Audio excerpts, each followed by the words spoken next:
01022019. Saya dari Prodi Penyuluhan Perkebunan Presisi Politeknik Pembangunan Pertanian Medan. Oke baik, jadi di sini saya akan memberikan tahapan pembibitan kelapa sawit. Yang mana pada pembibitan kelapa sawit ini terdapat dua tahapan pembibitan.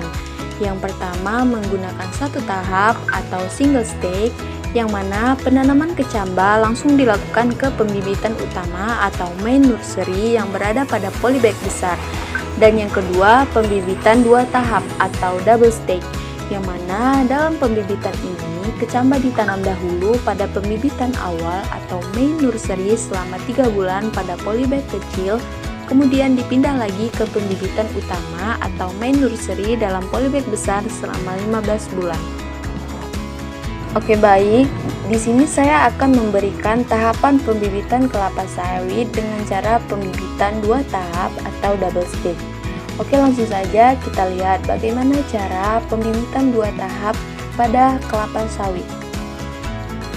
Baik, di sini kita perlu menyediakan bahan tanaman, yang mana untuk mendapatkan benih kelapa sawit yang direkomendasikan oleh Direktorat Jenderal Perkebunan Penangkar Bibit harus memesan benih atau kecamba kelapa sawit dengan salah satu lembaga yang ditunjuk seperti Pusat Penelitian Kelapa Sawit yang ada di Medan, kemudian Balai Penelitian Kelapa Sawit Marihat yang ada di Pematang Siantar, lalu PT Sotvindo yang ada di Medan, dan PT PP London Sumatera yang ada di Medan juga, atau Substation Pusat Penelitian Marihat Parindu yang ada di Sanggau.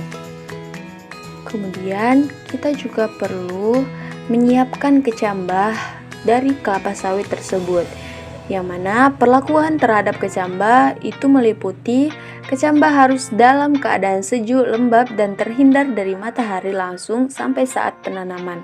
Kecambah harus ditanam sesegera mungkin setelah sesampainya kecambah dan tidak disimpan lebih dari 5 hari.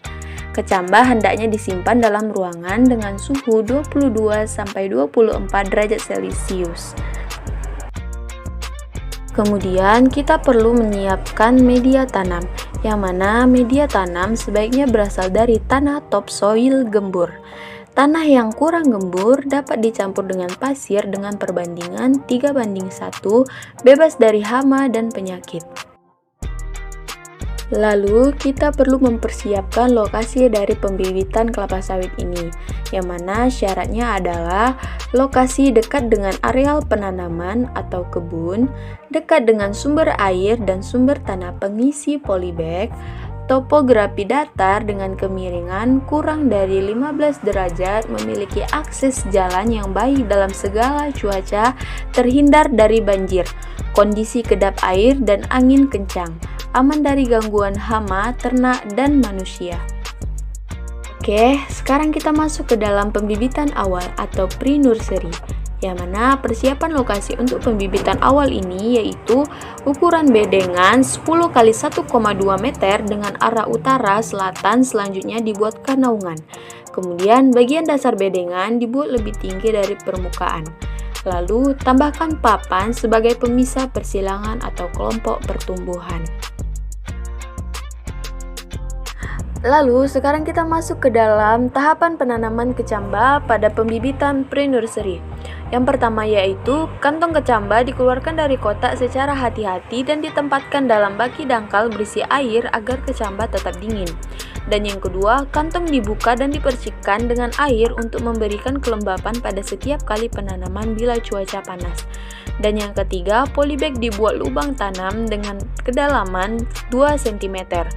Dan yang keempat, kecambah harus ditanam dalam polybag dengan akar atau radikula menghadap ke bawah pada kedalaman sekitar 2 cm, sehingga daun atau plumula berada 1 cm di bawah permukaan setelah ditutup dengan tanah. Lalu, kecambah abnormal, patah, busuk, atau berpenyakit jangan ditanam. Kemudian, menutup dan meratakan tanah sekeliling kecambah. Dan yang terakhir yaitu kecambah harus segera disiram setelah ditanam. Selanjutnya, lakukan pemetaan pembibitan. Lalu sekarang kita masuk ke dalam pemeliharaan pada pembibitan awal atau pre-nursery. 1. Kecambah dipelihara di polybag kecil selama 3 bulan. 2. Penyiraman setiap hari pagi dan sore. Pengendalian gulma dilakukan secara manual setiap 2 minggu sekali, jangan menggunakan herbisida pada pembibitan ini.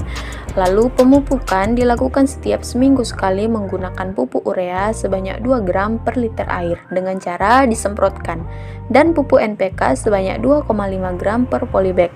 Jangan mengaplikasikan pupuk daun pada saat udara panas atau kering dan pada bibit yang mengalami stres air. Pengendalian hama dilakukan apabila ada serangan dengan cara biologis ataupun kimiawi. Penyakit yang banyak menyerang biasanya penyakit busuk pucuk. Jangan melakukan penyiraman selama 12 jam setelah penyemprotan. Seleksi bibit dilakukan pada periode ini dengan memisahkan bibit yang abnormal dari bedengan, sehingga bibit abnormal tidak terangkut ke tahap berikutnya. Bibit normal pada umur 3 bulan telah memiliki daun 3-4 helai. Lalu kita masuk ke dalam tahapan pemindahan bibit ke pembibitan utama.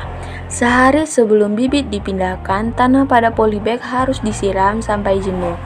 Tanah pada perakaran harus lembab dan tidak terganggu selama pemindahan. Kemudian bibit harus segera disiram setelah pemindahan selesai. Lalu lubang tanam pada polybag besar harus dibuat sesuai ukuran pada polybag kecil. Kemudian diberi pupuk. Nah, baik, sekarang kita masuk ke dalam tahapan pembibitan utama atau main nursery. Persiapan lokasi pada pembibitan utama ini meliputi areal yang telah dibuka, dibersihkan, dan diratakan. Kemudian pembuatan saluran drainase disesuaikan dengan kondisi lahan. Lalu kita melakukan pemancangan air dengan jarak tanam 90 x 90 x 90 cm. Setiap petak disusun 5 baris, 40 atau 50 pokok per baris. Baris ke-6 dikosongkan untuk jalan.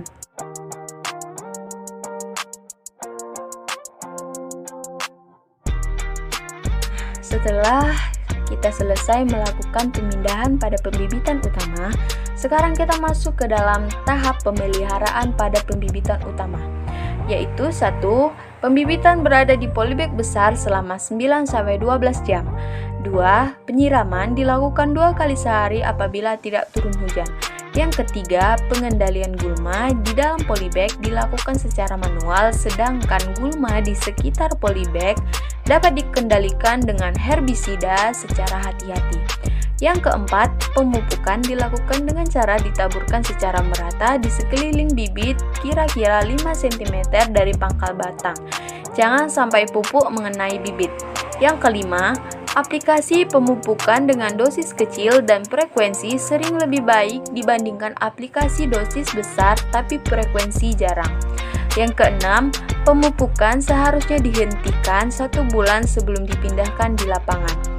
Yang ketujuh yaitu pengendalian hama dan penyakit dilakukan apabila gejala serangan dengan menggunakan fungisida dan pestisida secara bijaksana. Dan yang terakhir yaitu seleksi bibit dilakukan untuk memisahkan bibit yang sehat dan bibit yang abnormal.